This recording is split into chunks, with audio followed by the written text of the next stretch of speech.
Now, how do you know that your baby might not be getting enough breast milk? Because sometimes they don't. You will notice that your baby is stagnating when it comes to weight gain, or they are actually losing weight. Another sign that you can actually look out for is definitely the crying, lethargy, and the irritability. A baby who is hungry will definitely cry more, and they'll be more lethargic. You remove them from the breast, they're still crying, or they're still showing you those signs like they still want to suckle more. They are moving their mouths, looking for the breast because their stomachs or their tummies have not gotten enough and sufficient milk. Moms will tell you, oh, but I feel like my breast milk has dropped so that I have to remove them. Don't remove them, let them suckle. The effect of suckling on your body will actually trigger production of more milk. If you're pumping, you might need to increase on the power pumping so that you can have increased supply of breast milk. And of course, there are those best practices for pumping breast milk, like pumping when your baby is lying next to you, or pumping when you're taking care of your baby's stuff, or pumping when you're thinking or watching videos about your baby and your pregnancies. All this actually help with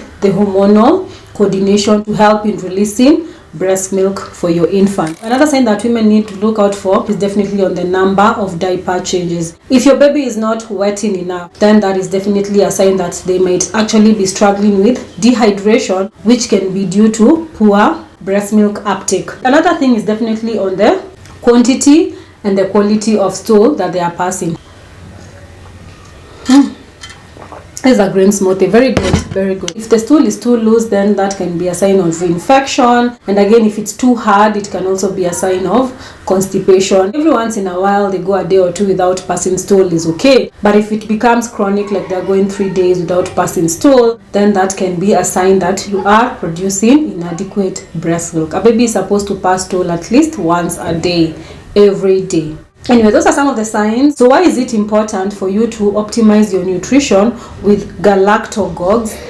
Basically those foods that have compounds that promote breast milk production as a new mom, because they not only boost milk production, but they also enhance the nutrition quality of your breast milk, ensuring that your baby gets all the essential nutrients needed for growth and development. Very important. Now let's dive into the top 10 lactation friendly. The first one is definitely oats. So oats is basically a powerhouse of nutrients like iron and fiber, and they are known to increase milk supply and definitely keep you with adequate supply of energy throughout the day. The other powerful group of foods that you need to actually increase when you're breastfeeding is definitely the leafy green vegetables. This is a very chlorophyll rich drink. This is wheatgrass. So because of the detoxifying nature of chlorophyll, you are not actually encouraged to do a detox program when you're breastfeeding, because the baby can actually get the toxins through the breast milk, because toxins get out of your body through fluids, either sweating, urine, and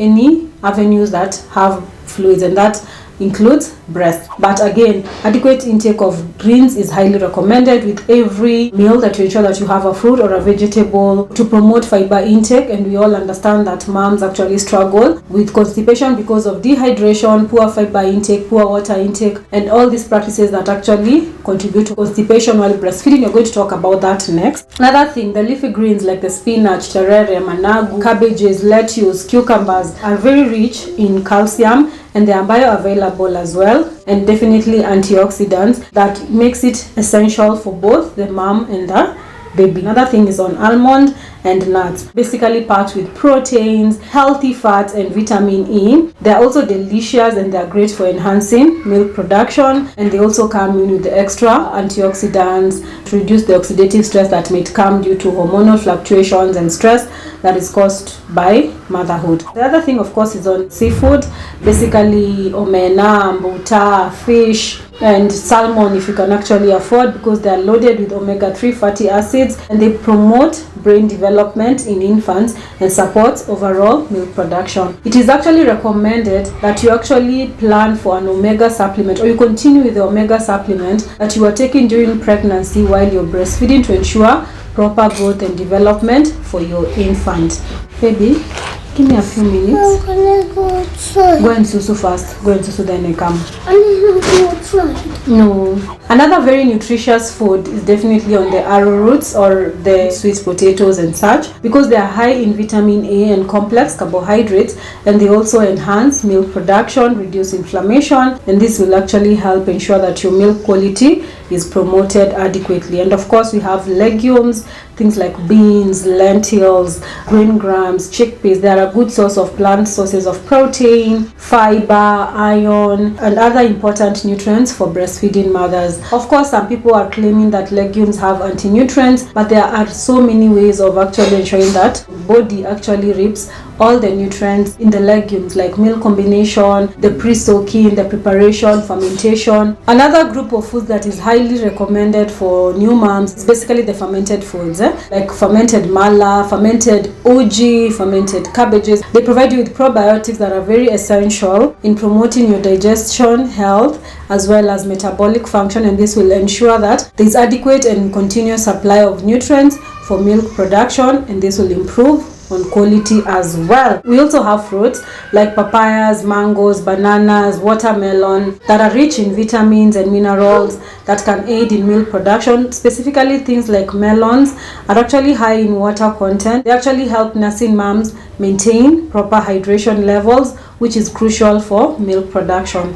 We also have fenugreek that is currently being used a lot by Kenyan women for promoting milk production. We have people baking fenugreek cookies, we have people adding fenugreek to salads, to purees. Depending on your taste buds, you can actually look and see what works for you. If it's grinding them, if it's drinking the fenugreek water, just make sure that the preparation method that you actually choose for your fenugreek is actually going to optimize nutrition, availability, and uptake. Very, very necessary.